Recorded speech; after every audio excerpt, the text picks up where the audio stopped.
우리 다 같이 일어서셔서 하나님의 말씀에 경의를 표하도록 하겠습니다. 마가복음 14장 27절부터 31절까지 말씀입니다. 예수께서 제자들에게 이르시되 너희가 다 나를 버리리라. 이는 기록된 바 내가 목자를 치리니 양들이 흩어지리라 하였음이니라. 그러나 내가 살아난 후에 너희보다 먼저 갈릴리로 가리라. 베드로가 여짜오되 다 버릴지라도 나는 그리하지 않겠나이다. 예수께서 이르시되 내가 진실로 내게 이르노니 오늘 이 밤 닭이 2번 울기 전에 내가 3번 나를 부인하리라. 베드로가 힘있게 말하되 내가 주와 함께 죽을지언정 주를 부인하지 않겠나이다 하고 모든 제자도 이와 같이 말하니라. 아멘. 앉으시기 바랍니다. 기도하시겠습니다. 하나님 아버지, 마가복음 시리즈를 통해서 저희들이 예수 그리스도의 정체성, 또 그분이 이 땅에 오셔서 이루신 일들, 또 우리에게 요구하시는 믿음과 삶, 이런 것들을 바라보고 있습니다. 오늘 특별히 예수님께서 거듭 말씀하시는 내가 다시 살아서 그 부활, 그 예수 그리스도의 부활이 우리가 믿는다고 고백하는 그 예수의 다시 살아나심이 과연 우리가 진짜 믿는 진리이고 우리 삶에 영향력을 미치고 있는 그런 현실적이고 실제적인 진리인지 우리가 마음을 점검할 수 있도록 하옵시고 그 결과 우리가 달라질 수 있도록 하옵소서. 예수의 부활을 눈으로, 영적인 눈으로 바라봄을 통해서 우리의 삶 속에 정말 진정한 영적인 임팩트가 있을 수 있도록 주님 인도하여 주시옵소서. 예수님 이름으로 기도합나이다. 아멘. 1980년도에 미국에서 역사상 가장 커다란 화산 폭발이 있었습니다. 이 워싱턴주에서 있었는데요. 가장 많은 피해를 입혔고 가장 광범위한 그런 화산 폭발이었습니다. 어느 정도였냐면은 이 세인트 헬렌즈라는 산, 워싱턴주에 있는 세인트 헬렌즈라는 산에서 화산 폭발이 있었는데 이 상층부 400m가 날아갔어요. 엄청난 폭발이죠. 상층부 400m가 날아갔고 이 화산재가 계곡과 강을 막았고요. 그리고 이 화산 때문에 산불이 났는데 596제곱킬로미터가 불에 탔습니다. 596제곱킬로미터면은 엄청난 면적입니다. 그런데 이 화산 폭발이 갑자기 있었느냐? 화산 폭발에 징조가 없었느냐? 사실은 약 2개월 전부터 지진이 있고 화산 활동이 좀 활발해져서 이 학자들이, 과학자들이 지금 거대한 화산 폭발의 징조가 있으니까 당연히 사람들, 그 화산, 그 산 속에 살던 사람들, 그 주위에 호수에 있던 사람들, 그 사람들 보고 대피하라고 말했는데 많은 사람들이 대피했지만 대피 안 한 사람들도 있었습니다. 그 중에 한 사람이 해리 트루먼이라는 할아버지였어요. 83살의 할아버지인데 이 산속에 산장을 소유하고 있었습니다. 자신의 전부였죠. 이 산장을 소유하고 있었는데 숙소죠. 손님들에게 방파는. 그런데 이 사람에게 기자가 찾아가서 물었습니다. 왜 대피를 안 하고 있느냐? 화산 폭발 이전에. 왜 대피를 안 하고 있느냐 물으니까 이 사람이 하는 말이 내가 1차 세계대전 때 독일군의 잠수함 공격에서 배가 침몰할 때 그때도 살아남았는데 내가 과학자들이 말한다고 해가지고 확실치도 않은 그런 위험 경고에 내가 꿈쩍할 사람이 아니다. 그래서 대피를 안 했습니다. 그 결과 5월 18일 날 이 사람은 산장과 함께 약 45m 밑에 화산재에 깔리게 되었고 그리고 시체를 꺼낼 수가 없었습니다. 지금까지도. 왜? 화산재가 굳어버렸기 때문에. 여러분, 우리가 전하는 영적인 현실, 지옥과 천국, 하나님의 심판, 우리는 이 많은 이야기에 대해서 전혀 귀를 기울이지 않는 세상 사람들을 보면서 살아가고 있습니다.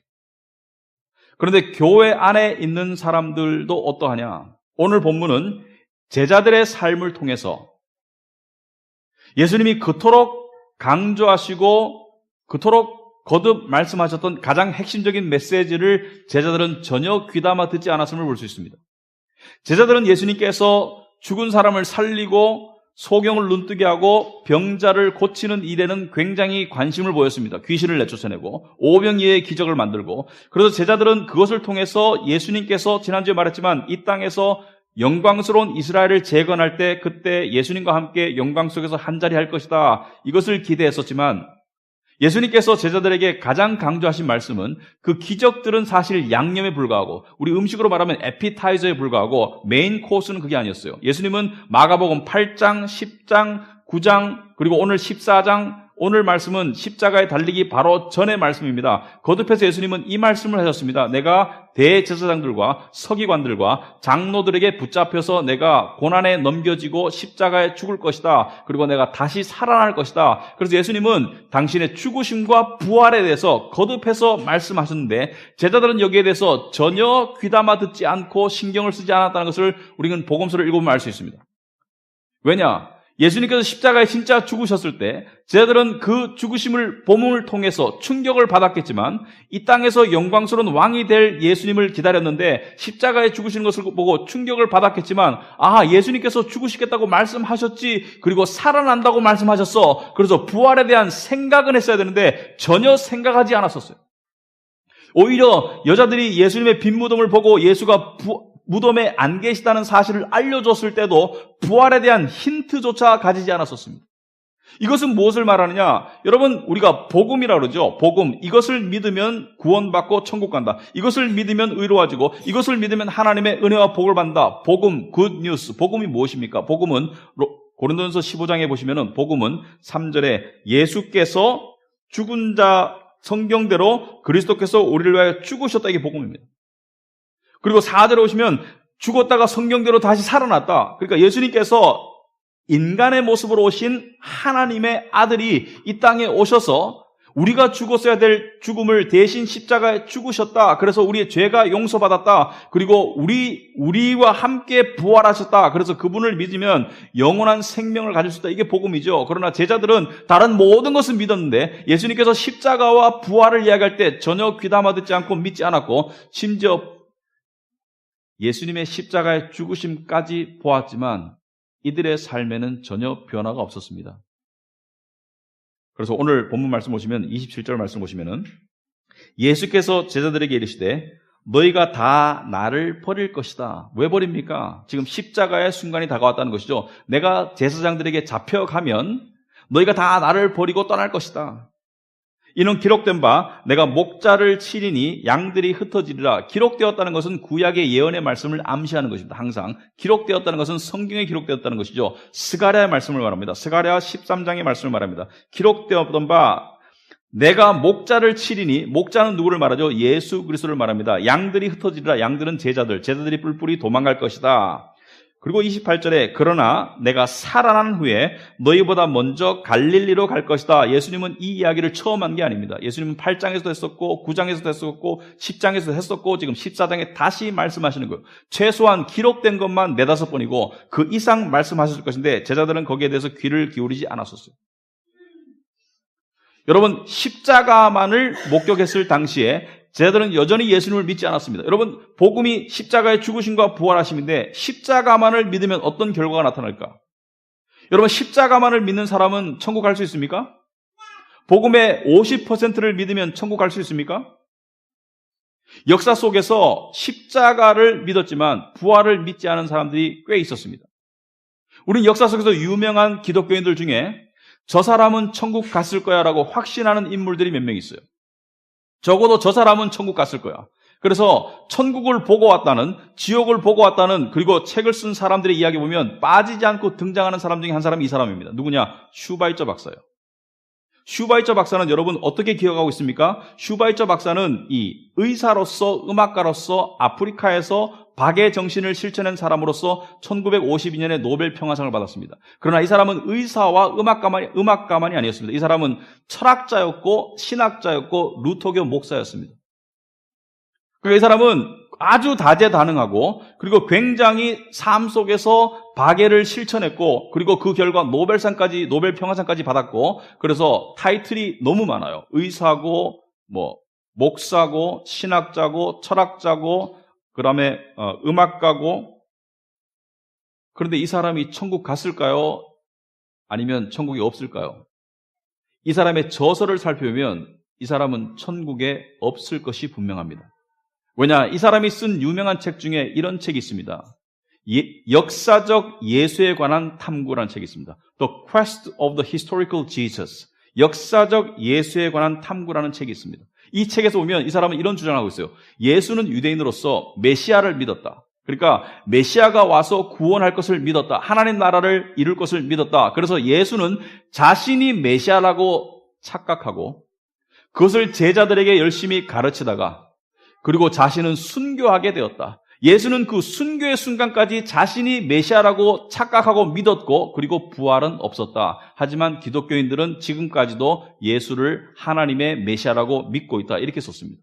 그래서 정신분석학적으로 예수는 자신이 메시아라는 신념에 도취된 정신질환자에 불과하였다. 이렇게 얘기하고 있습니다. 그런데 어떻게 교회를 다니는가? 그래서 이 사람과 다른 지식층들을 통해서 나온 기독교의 변형이 이것입니다. 하버드와 예일 신학교가 이쪽으로 딱 갔거든요. 무엇이냐면 유니테리언, 그러니까 유니테리언, 한유일신, 하나님은 믿지만 예수를 믿지 않는 기독교가 탄생한 거예요. 그렇다면 예수께서 나를 믿지 아니하면 아버지를 믿지 않는 것이다. 나와 아버지는 하나이다. 나를 통하지 않고는 하나님께 올 수 없다. 예수를 통하지 않고는 갈 수 없는 길이기 때문에 이들은 예수를 배제한 하나님께 나아가는 이상한 기독교를 만든 이단의 집단에 불과합니다. 제가 왜 이야기를 하느냐? 십자가까지 믿고 부활을 안 믿으면 예수의 신성을 부인하는 것이고요. 십자가까지 믿고 부활을 안 믿는 삶 속에는 믿음도 없고 삶의 임팩트도 없습니다. 여러분 오늘 말씀 보시면은 예수께서 너희들이 다 도망갈 것이다라고 말하니까 항상 나타나는 인물이죠. 베드로. 그죠? 항상 예수님께 따지고 나타나는 인물이죠. 대표로. 그래서 29절에 베드로가 여짜오되 다 버릴지라도 나는 그러하지 않겠다. 그러니까 자기의 신념을 이야기합니다. 다 버릴지라도 베드로는 항상 약간 우월감이 있는 것 같아요. 다른 자들이 다 버릴지라도 나는 당신을 배신하지 않을 것이다. 여러분 목회해 보니까 참 이 말이 사실이라는 것을 저와 다른 목사들이 이야기합니다. 교회 처음 와가지고 목사한테 와가지고 목사님 설교가 너무 좋고 은혜 받았다는 사람 중에 다시 오는 사람이 없습니다. 다 버릴지라도 나는 그러하지 않겠나이다. 예수께서 이르시되 30절에 유명한 얘기죠. 내가 진실로 내게 이르노니 내가 진실로 내게 이르노니 오늘 이 밤 닭이 2번 울기 전에 네가 3번 나를 부인하리라. 베드로가 그러죠. 내가 죽을지언정 주를 부인하지 않겠다. 베드로가 하니까 제자들이 따라합니다. 제자들도 똑같이 고백해요. 여러분 이 스토리를 아시죠? 베드로는 그날 밤, 이날 밤 닭이 2번 울기 전에 새벽이 오기 전에 예수를 3번 부인했습니다. 그런데 그냥 부인한 게 아니에요. 그냥 모른다가 아닙니다. 마지막 부인할 때는 맹세와 저주로 부인했다. 여러분 맹세와 저주로 부인했다 이렇게 점잖하게 썼지만 무슨 뜻입니까? 내가 XX를 안다면 나는 그런 내용입니다. 그러니까 험악한 말을 써가면서 예수를 부인한 것이죠. 여기까지가 한계입니다. 십자가에 예수님이 죽으심을 보고도 제자들은 어떻게 했습니까? 제자들은 혼돈스러웠고 두려웠고 숨어 있었고 그리고 원래 하던 어부의 삶으로 돌아가려고 이제 생각했어요. 이제 끝났다. 이제 예수는 우리가 쫓아다녔지만 우리가 믿던 그런 예수가 아니다. 이제 끝났다 이거예요. 부활을 목격하지 못했던 제자들의 삶, 그러니까 예수님의 십자가와 부활 사이 3일 사이의 제자들의 삶은 지극히 현세적이고요. 지극히 세상적이고요. 그리고 두려움을 가지고 있고 입으로는 믿음을 다짐했지만 입으로는 헌신을 다짐했지만 고난이 오면 너무 쉽게 무너지는 모습을 보였습니다. 왜 그렇습니까? 이들은 예수님의 부활의 이야기를 들었지만 관심이 없었습니다. 왜 관심이 없었습니까? 실체를 보기 전에 이들의 마음 자세는 이것이었습니다. 현실에 관한 너무 현세적이었어요. 이 땅에서의 영광을 구했고 이 땅에서의 자기의 삶의 안락을 원했고 이 땅에서의 권력을 원했을 뿐입니다. 우리가 똑같아요. 지금 세상 사람들과 똑같습니다. 제자들이라고 다른 게 없었습니다. 그런데 우리가 십자가에만 꽂혀있고 십자가를 통해서 용서받았다. 그런데 부활을 믿지 않잖아요? 부활을 우리가 믿지 않으면 어떤 현상이 나타나겠습니까? 우리도 똑같이 이들처럼 두려움과 현실적이고 현세적인 집착에 사로잡혀 살 수밖에 없는 것이 현실입니다. 왜냐하면 성경을 보면 예를 들어서 로마서 5장 10절을 보시면 이런 말씀이 있습니다.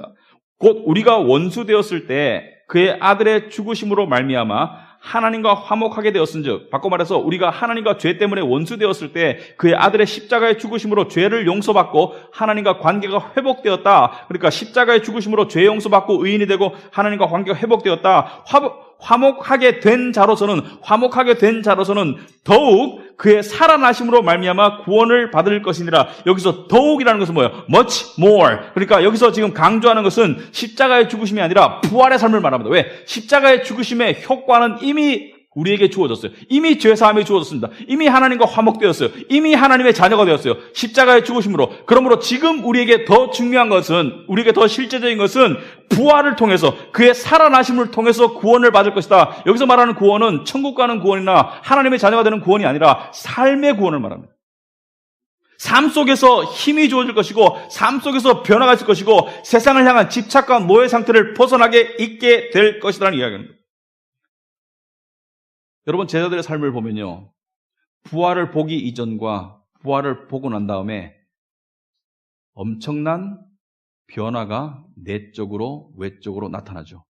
여러분, 복음서를 읽어보시고 사도행전을 읽어보시기 바랍니다. 부활을 보기 전에 제자들은 두려웠어요. 그러나 부활을 보고 난 다음에 제자들은 용기 백배했습니다. 부활을 보기 전에 제자들은 소극적이었어요. 그러나 부활을 보고 난 다음에 얼마나 능동적이 된지 모릅니다. 여기서 말하는 능동적이라는 것은 자기 주도적 능동성이 아니라 하나님 주도적 능동성을 살아갔어요. 그리고 부활을 보기 전에는 제자들은 절망과 낙심했지만 부활을 보고 난 다음에 제자들은 기쁨과 소망을 가졌습니다. 얼마나 소망적인지 몰라요. 부활을 보기 전에 제자들은 세상의 욕심에 사로잡혀 있었습니다. 그러나 부활을 보고 난 다음에 제자들은 세상을 향한 안타까움을 가지게 되었어요. 엄청난 차이입니다. 세상에 가진 자들을 부러워하는 상태에서 세상에 가진 자들을 측은하게 여기는 상태. 왜냐하면 그 가진 것 때문에 영생을 못 보기 때문에, 그 가진 것 때문에 하나님을 향한 필요성을 못 느끼는 부자가 천국 가기가 낙타가 바늘 꼬문 가기보다 더 힘들다는 그 현실을 정말로 깨닫게 되었기 때문에, 우리처럼 겉으로는 그렇게 말하지만 속으로는 부를 부러워하고 권력을 부러워하는 모습이 아니라 진정 마음으로 그런 자들을 불쌍히 여기는 마음을 가졌어요. 그리고 이들은 이 세상에 대한 지나친 집착, 이 현실에 대한 집착을 벗어나서 거리를 두고 여유를 가지는 삶을 살았습니다. 이게 굉장히 중요합니다, 여러분. 여러분, 부활을 우리가 이론적으로 안 믿는 사람 없습니다. 예수 믿는 사람 중에 당신 예수님의 부활을 믿습니까? 네. 예수 믿는 사람 중에 당신이 부활할 것을 믿습니까? 네. 그러나 지금 부활하신 그 예수님의 생명이 우리 안에서 역사하는 그 신앙을 가진 사람이 정말 희귀한 세상을 살고 있습니다. 어떻게 할 수 있습니까? 여러분, 세상은 우리를 보고 이럽니다. 나를 꼭 잡아라. 나를 꼭 잡아야지 네가 안 떨어질 수 있다. 삶은 낭떠러지 같은 거예요. 그러니까 뭔가 붙잡아야 돼요. 우리는 의존적인 존재고 우리는 뭔가 기대해야 되고 의지해야 됩니다. 그래서 우리가 능력을 기대하고 외모를 기대하고 부를 기대하고 권력을 기대하고 뭔가를 붙잡아야 돼요.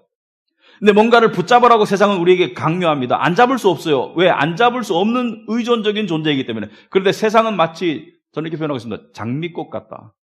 붙잡고 싶어요. 이쁘니까. 아름다우니까. 그리고 붙잡는 것까지는 괜찮아요. 근데 장미꽃을 너무 꽉 잡으면 어떻게 되죠? 피가 나게 되어 있습니다. 아프고요. 왜? 장미에는 가시가 있거든요. 장미는 아름답지만 장미 줄기에 가시가 있지 않습니까? 그 가시를 꽉 잡으면 꽉 잡을수록 아프고 쓰라리고 피가 나게 되어 있습니다. 세상도 마찬가지예요. 세상은 버릴 수는 없습니다. 필요하니까. 그러나 적당히 잡아야지 너무 세게 잡으면, 너무 세게 욕심스럽게 집착하고 잡으면 쓰리고 아프고 피가 납니다. 초조하고 불안하고 두려워지기 시작해요. 그게 세상입니다. 근데 장미꽃을 안 잡을 수가 있는가? 안 잡을 수 없습니다. 장미꽃을 안 잡으면, 우리가 의존할 수 있는 뭔가를 안 잡으면 불안하기 때문에. 그런데 부활신앙은 뭐라고 말합니까? 예를 들어서 당신이 정말 예수를 믿는가? 당신이 예수의 복음을 믿는가? 예수께서 당신의 죄를 위해서 죽으신 것을 믿는가? 그리고 예수님의 부활을 믿는가? 그분의 살아계심이 여러분 안에 계신 것을 믿는가? 여러분의 부활과 천국을 믿는가? 우리가 그것을 정말 믿는다면 우리는 부활과 천국을 영적인 손으로 잡아갈 겁니다. 그러면 이쪽을 좀 더 잡아가게 되면 이쪽에 힘이 덜 들어가게 되어 있습니다. 왜? 이쪽을 의지하는 만큼 이쪽을 놓을 수 있게 되어 있어요. 완전히 붙잡고 완전히 놓지는 못합니다. 왜? 육신의 존재이기 때문에. 하지만 이쪽을 더 붙잡으면 이쪽을 좀 놓을 수 있게 되고, 이쪽을 꽉 잡으면 미안합니다. 이쪽을 느슨하게 잡을 수 있습니다. 그게 삶의 여유라고 저는 생각합니다. 그런데 교회에 다니지만 부활의 실체에 대해서 너무나 생각하지 않는 오늘날 교인들의 모습 속에서 우리는 겉으로는 이쪽을 잡고 있는 척하지만 다 이쪽을 꽉 잡으려고 하는 모습이 너무나 많거든요. 그러니까 세상 사람들과 마찬가지로 두렵고 초조하고 아프고 불안하죠. 이 부활과 천국을 잡는 사람은 그걸 성경은 참 믿음이라고 합니다. 왜냐? 믿음은 항상 미래지향적이라는 것을 기억하기 바랍니다. 믿음은 바라는 것들의 실상이라고 그랬지, 믿음은 현재 눈에 보이는 것을 믿는 거라고 그랬습니다. 현재 눈에 보이는 것을 믿는 것은 믿음이 아니에요. 믿음은 바라는 것들의 실상이다. 그러니까 미래의 나타날 실상을 붙잡는 걸 믿음이라고 그러고요. 현실의 세상을 붙잡는 것을 성경은 우상숭배라고 합니다. 현실에 집착하고 현실을 붙잡고 현실을 꽉 기대는 것을 우상숭배라고 그러고요. 바라는 것들, 눈에 보이지 않지만 다가올 영적인 현실을 잡는 것을 그걸 믿음이라고 그러는데 이게 왜 어렵습니까? 굉장히 어려워요. 왜? 왜냐하면 우리가 살고 있는 세상은 눈에 보이는 것만 인정해. 우리가 살고 있는 세상은 눈에 보이고 값으로 매길 수 있는 것만 값어치가 있지 눈에 보이지 않는 것은 값어치가 없어. 우리가 살고 있는 세상은 눈에 보이지 않는 것을 믿는다는 것을 망상이라고 부릅니다. 우리가 살고 있는 세상은 눈에 보이지 않는 하나님이나 천국이나 하나님의 심판이나 지옥을 전혀 인정하려 들지 않을 뿐만 아니라 그런 것을 이야기하는 것조차 꺼려하기 때문에 우리가 사는 이상한 세상 속에서 이상한 사람으로 살아가기가 정말 힘든 것이죠. 그렇다고 우리가 세상에 동요되면 어떻게 되겠습니까? 세상이 동요되어서 세상만 꽉 붙잡으면 우리도 계속 예수님의 제자들처럼 두렵고 예수 믿는다고 하지만 불안하고 예수 믿는다고 하지만 아프고 예수 믿는다고 하지만 쓰러집니다. 왜냐하면 두 가지 종류의 믿음이 있거든요. 교회 안에. 교회 안에 다 예수 믿는다고 고백하지만 두 가지 종류의 믿음이 있습니다. 하나는 내적으로 진짜 실체인 영적인 실체를 영 안으로 보고 붙잡아 나가는 속이 채워져 나가는 믿음이 있어요. 두 번째 믿음은 어떤 믿음입니까? 겉으로는 예수를 믿는다고 고백하지만 속으로는 영적으로 점점 비어져가는 껍데기 신앙이 있습니다. 알맹이 신앙이 있고 껍데기 신앙이 있습니다. 그런데 알맹이 신앙인지 껍데기 신앙인지 여기서 알 수 없어요. 여기 알맹이 들어보세요. 껍데기 들어보세요. 알 수 없습니다. 자신이 알맹이인지 껍데기인지, 자신이 점점 영적으로 채워져가는 알맹이 신앙이 되어가는 것인지 점점 비워져가는 껍데기 신앙이 되는 것인지는 흔들려 봐야 합니다. 왜? 흔들릴 때 알맹이 신앙은 조금 흔들리다가 자리를 잡아가지만 껍데기 신앙은 이리 떼구르르 저리 떼구르르 뒤집어집니다. 여러분, 배 중에 요트 알죠? 요트는 절대로 안 뒤집어지는 거 아세요? 요트는 어떤 풍랑에도 뒤집어지진 않습니다. 전복이 안 돼요. 왜 그렇습니까? 왜 그러냐면 밑에 납덩어리 같은 것이 바닥에 차 있기 때문에 절대로 뒤집어지지 않습니다.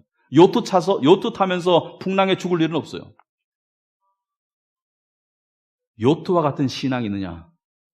아니면 돛담배와 같은 믿음이 있느냐?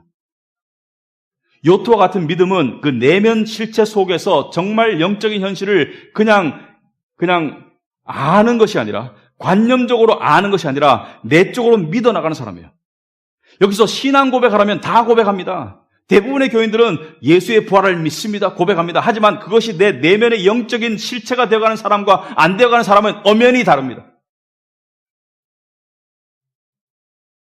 좀 더 솔직히 말하면 우리 대부분이 껍데기 신앙입니다. 아직까지 껍데기 신앙이에요. 그러니까 그토록 흔들리는 거예요.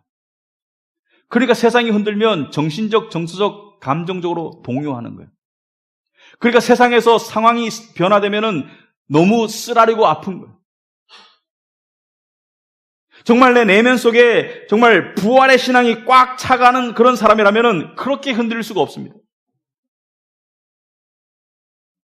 부활의 신앙이 차가는 사람은 그 안에 분명한 증거가 있다고 했거든요. 바로 무엇입니까? 평강과 의가 싹 든다고 했어요. 근데 우리 속에 평강보다 초조함과 불안함과 두려움이 더 많은 이유는 제자들처럼, 마치 십자가까지 본 제자들처럼 아직까지 우리가 영안이 열리고 부활을 보지 못하고 있기 때문이에요. 부활을 믿는다고는 고백하지만 아직까지 우리가 영적인 눈을 뜨고 그 부활의 실체를 보면서 그것을 바라는 믿음이 없기 때문이에요.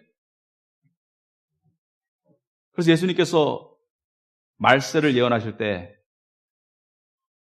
참 들을 때마다 참 옳은 말이지만 참 나한테 하시는 말씀이구나 하는 말씀이 있습니다.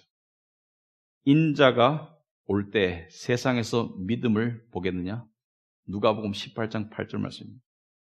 여기서 말하는 믿음은 알맹이가 꽉 찬 진짜 믿음을 말합니다. 인자가 올 때 세상에서 믿음을 보겠느냐? 여러분 착각하지 마세요. 우리가 으쌰으쌰 하고 예를 들어서 교회를 따지면은 교회가 막 부흥하고 수적으로 그다음에 힘이 나고 그래서 그게 믿음인 양 착각하지 마세요. 믿음은 낭떠러지에 떨어져 봐야 하는 거예요. 믿음은 성공 궤도를 달릴 때는 착각하기 쉬운 겁니다. 인생이 잘 나갈 때는 믿음도 좋은 줄 착각하는 사람이 많아요.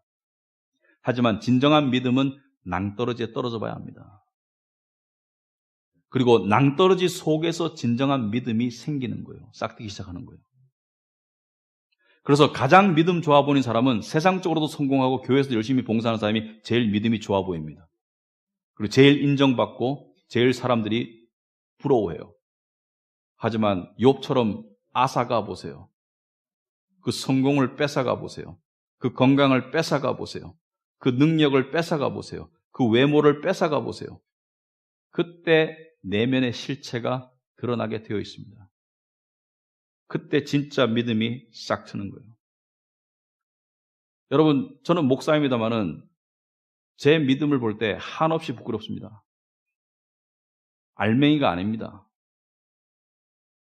성경 말씀에 보면은 내 믿음이 진짜 믿음 속이 차고 있는지 여전히 비어 있는지를 체크할 수 있는 객관적인 말씀들이 있습니다. 마치 우리 몸에 어떤 진단 시약을 넣으면 그 시약을 통해서 우리 몸 상태에 정확한 치수를 알려주듯이 성경 말씀 속에는 그런 말씀들이 있습니다. 그 중에 하나가 바로 하박국 말씀입니다. 하박국 3장 17절 보시면 이런 말씀이 있습니다. 비록 무화과 나무가 무성하지 못하며 포도나무에 열매가 없으며 감람나무에 소출이 없으며 밭에 먹을 것이 없으며 우리의 양이 없으며 외양간에 소가 없을지라도 무엇을 말합니까? 무화과나무가 무성해야 되는데 포도나무에 열매가 있어야 되는데 감람나무, 올리브나무에 열매가 있어야 되는데 밭에 먹을 것이 있어야 되는데 우리의 양이 있어야 되는데 외양간에 소가 있어야 되는데 통장 잔고가 차야 되는데 내 연봉이 올라야 되는데 내가 원하는 소망이 이루어져야 되는데 내가 심은 만큼 결과가 나와야 되는데 그것이 하나도 없어요. 5가지를 트라이하는데 1개도 안 돼.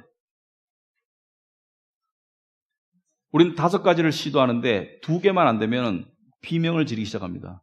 3개가 되고 있는 것은 눈에 보이지도 않아요. 감사의 조건이 3개고 안 되는 게 2가지인데 3개를 감사하기는커녕 2개를 따지고 앉는 게 우리 인생이거든요. 그런데 18절 이런 말하고 있습니다. 나는 여호와로 말미암아 즐거워하며 나의 구원의 하나님으로 말미암아 기뻐하리로다. 영적인 실체를 보기 때문에 가능합니다. 영적인 실체를 보기 때문에 무화과나무가 무성하지 못하고 포도나무에 열매가 없으며 감람나무에 소출이 없으며 밭에 먹을 것이 없으며 우리의 양이 없으며 외양간에 소가 없을지라도 나는 여호와로 말미암아 즐거워하며 나는 여호와로 말미암아 이 모든 상황 속에도 즐거워하는 영적인 법을 배운 거예요. 여러분, 이 말씀이 왜 기록되어 있겠습니까? 이건 하박국만의 고백이 될 수는 없습니다. 이 말씀이 기록된 이유는 나는 여호와로 말미암아 즐거워하며 나의 구원의 하나님으로 말미암아 기뻐하리로다. 이게 가능하다는 것을 이야기합니다. 이게 가능하다는 것을 말하는 것이 아니라 이게 가능한 것이 믿음이라는 거예요. 그럼 우리는 어떻게 해야 되느냐? 우리 삶 속에서 외양간에 소가 없을 때, 밭에 소출이 없는 상황이 올 때 우리는 일시적으로 순간적으로 당연히 두려움과 초조함과 불안을 느끼게 되어 있습니다. 그럴 때 우리는 어떻게 해야 됩니까? 부활을 생각하세요. 이 모든 것이 다 지나갈 겁니다. 천국을 생각하세요. 여러분에게 영원한 처소가 예비되어 있습니다. 난 아직 젊은데, 아직 죽음을 생각하긴 이른 나이인데, 여기 대부분이 그렇게 생각하실 것입니다. 그러나 역사적으로 보면 10대 초반의 어린 아이들도 이런 믿음을 가졌었어요. 이것은 나이와 무관한 겁니다. 오히려 청년의 때부터 이런 믿음으로 나아가는 사람이 점점 더 그 안에 알맹이가 차게 되는 진짜 믿음을 가지게 되겠습니다. 여러분이 긁적이는 어떤 노트나 여러분이 내뱉는 그런 푸념 속에 늘 이것이 반복되고 있다면, 같은 레퍼토리가 왜 사는지 모르겠어, 세상은 허무해, 돈을 추구하고 있는 나의 모습, 권력과 명예를 추구하고 있는 나의 모습, 거기에 대한 자괴에 섞인 말, 위로, 값싼 위로, 이런 것들이 나의 말의 레퍼토리의 지속적인 반복이라면 분명히 지금 잘못 가고 있습니다. 오히려 작년에는 이런 일로 이만큼 흔들렸는데 예수를 믿고 난 다음에 흔들림이 적어지고 있어. 놀라운 일이 생겨요.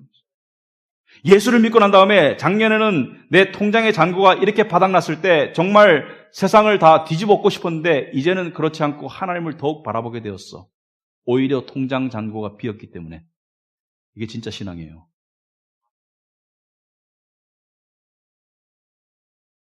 어려운 거지만, 불가능하지만 예수의 능력으로 가능한 겁니다. 그리고 또 여러분, 우리는 다 위로가 필요합니다. 겉으로 강한 척 할 뿐이지 우리는 너무나, 우리 마치 이 소포 보낼 때 파손주의 이렇게 붙여진 것처럼 우리는 파손주의해야 될 그럴 존재들이, 우리는 너무나 유리처럼 부서지기 쉬워요. 특히 남자들, 가장들 단단하고 든든한 척하지만 제 안에는 어린아이와 같은 부서지기 쉬운 마음이 있는 것을 저는 잘 알고 있습니다. 우리는 위로가 필요해요. 여러분, 하나님이 우리를 만날 때, 고린도전서 13장처럼 얼굴과 얼굴을 대하여 만날 때, 여러분의 하나님이 여러분을 처음 만날 때 가장 먼저 하실 일이 뭔지 아십니까? 궁금하지 않으세요? 하나님이 여러분에게 가장 먼저 어떤 일을 하실까? 생각해 본 적 있습니까? 여러분, 군대 보낸 아들을 둔 어머니, 그 아들이 휴가 나올 때 그 어머니가 가장 먼저 생각하는 일이 뭔지 아십니까? 내 아들이 좋아하던 음식 만드는 거예요. 먹이려고. 그죠? 내 아들이 좋아하던 음식 만드는 거예요.